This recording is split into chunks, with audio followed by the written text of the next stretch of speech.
450 дней отстаивания свободы. Битва за Кавказ – одно из самых длительных, уникальных и ожесточенных сражений в годы Великой Отечественной войны. На всех этапах сражения советские воины проявляли невероятное мужество. Боролись на суше, море, в небе, на земле, в степях и горах. В честь 81-й годовщины освобождения кавказских границ в Ингушском краеведческом музее проходит ежегодная выставка. Здесь собрана подробная информация о битве, а также представлены фотографии и биографии ингушских защитников. Это одна из важнейших вех вообще истории Великой Отечественной войны. Она считается одной из самых длительных после обороны Ленинграда. Она длилась с 25 июля 1942 по 9 октября 1943 года.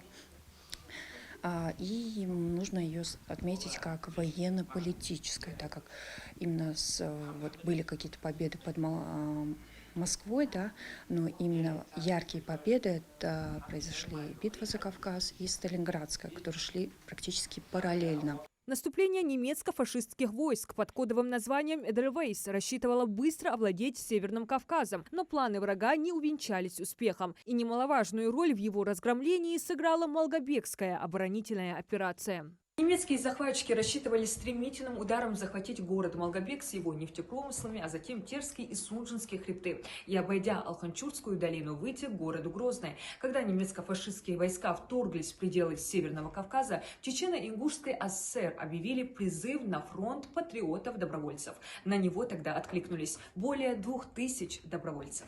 Малгобек представлял большой интерес для немецкой армии, ведь тогда еще в поселке добывалась высококачественная нефть, которая даже не требовала обработки. От приближающегося противника нефтяной район защищала не только армия, но и нефтяники и простые жители города. Пока одни воевали с оружием в руках, другие копали окопы, выхаживали раненых, работали над производством продукции для нужд фронта.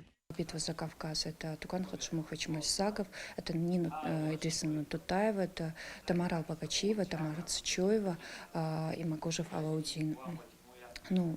Огромный вклад внес основатель музея Тукан Хаджимухович Мальсагов. Он был политруком, у него была бронь, он мог вообще не отправляться на фронт, но тем не менее он был очень сильным патриотом. Он отправился на фронт, воевал под Ростовом, получил сильное ранение и контузию. Много исторических материалов хранит Музей краеведения. В зале Великой Отечественной войны представлены различные сведения об участниках обороны Малгобека, а также уникальные экспонаты, которые свидетельствуют о подвигах славных защитников. Хочется сказать, один из важнейших экспонатов – это все-таки немецкий снаряд, который рассказывает такую небольшую историю, да, связанную с мукомольным заводом, который находился здесь же, в городе Назрани.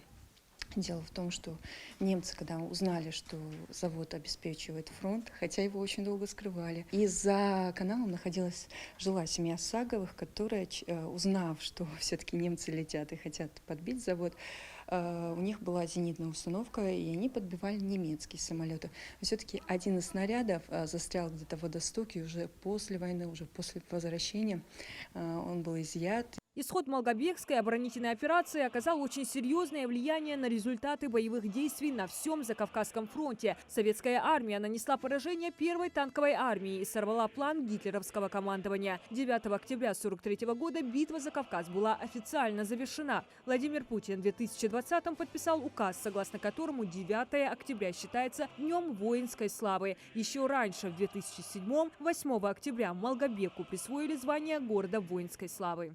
Город вообще переходил из рук в руки 14 раз. Если говорить о количестве пострадавших, то 120 тысяч человек погибло. До сих пор иногда проходят какие-то захоронения. На территории всего музея вы видите огромное количество орудий, каких-то предметов, связанных с историей войны. И они найдены именно на территории Малгобека. В Ингушском музее краеведения до сих пор продолжают поиск красноармейцев, участвовавших в битве за Кавказ. Главная цель – узнать неизвестные пока имена защитников Малгобека и установить точное количество участников сражения и раскрыть всю важность Малгобекской операции. Диана Дударова, Сулейман Костоев, Магаз 24.